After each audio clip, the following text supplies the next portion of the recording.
Memasuki minggu ketiga, progres PIN polio tahap kedua di Kabupaten Kupang mencapai 72,27%. Sedangkan PIN polio tahap pertama terus bertambah, yakni mencapai 91,49%.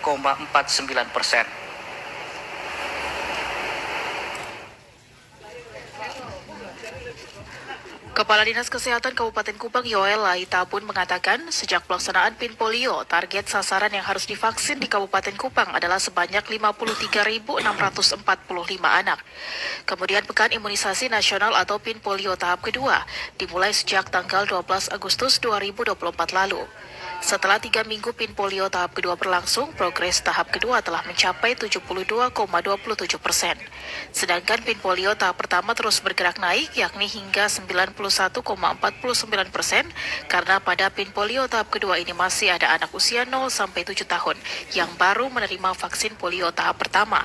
Sehingga Dinas Kesehatan Kabupaten Kupang melalui 27 puskesmas yang tersebar di 24 kecamatan di Kabupaten Kupang terus melakukan PIN polio bagi anak yang baru pertama menerima PIN polio tahap pertama.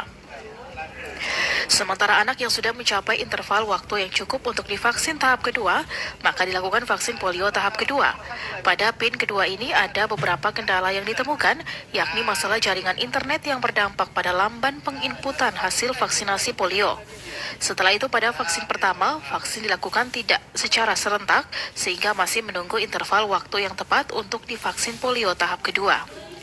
Kadis Yoel berharap berbagai upaya vaksin pada tahap kedua ini bisa menuntaskan PIN polio di Kabupaten Kupang karena hingga saat ini vaksin pertama masih juga dilakukan.